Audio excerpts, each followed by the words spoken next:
চিঠির গান গাওয়াতে পরিবারের সকলে ভীষণ খুশি হয়ে যায়। এরপরে সাহেব চিঠিকে বলে, আমি চাই তুমি এভাবে আমার সাথে প্রত্যেকটা সময় গান গাও, আমার সাথে নিজেকে জড়িয়ে নাও। কিন্তু চিঠি বলে, না, এটা তো আমার কাজ না, আমার কাজ চিঠি বিলি করা, আর আমি সেটাতেই খুব ভালো থাকি, আমার ওটাই ভালো লাগে, এসব গান টান গাইতে আমার ভালো লাগে না। কিন্তু সাহেব কোনোভাবেই কোনো কথা শুনতে চায় না। এদিকে সাহেবের বাবাও একই কথা বলে।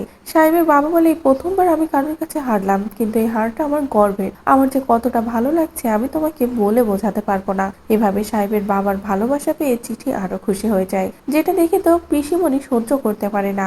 অন্যদিকে সাহেব এত বেশি বাড়াবাড়ি শুরু করে দেয় যে শেষ মুহূর্তে চিঠি বলে যে, আচ্ছা বেশ, আমি আপনার সাথে গান গাইবো। এই চিঠি সাহেব মুখার্জির জন্য সবটা করতে রাজি, যেটা শুনে পরিবারের সকলে ভীষণ খুশি হয়ে যায়। এরপরে সবাই দেখে যে পেপারে চিঠি ও সাহেবকে নিয়ে কত সুন্দর সুন্দর কথা লেখা হয়েছে। অন্যদিকে রাইমা থানায় বসে মশার কামড় খেতে থাকলে লয়াররা বলে কোনোভাবেই ছাড়ানো সম্ভব না, কেউই কোনোভাবেই রাইমার জন্য কিছুই করতে পারে না। আর ঠিক তখনই সেখানে পিসিমণি গিয়ে হাজির হয়। পিসিমণিকে দেখে তো পুরো অবাক হয়ে যায় রাইমা। রাইমা বলে, পিসিমণি তুমি? তখনই পিসিমণি বলে, হ্যাঁ, তোমার আমার শত্রু তো একই, তাই না? ওই চিঠিকে এবার আমরা দুজনে মিলে সরাবো।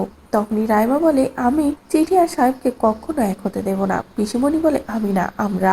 এদিকে চিঠি বিলি করতে করতে জল তেষ্টা পেলে সাহেব চিঠির জন্য জল নিয়ে যেয়ে হাজির হয়।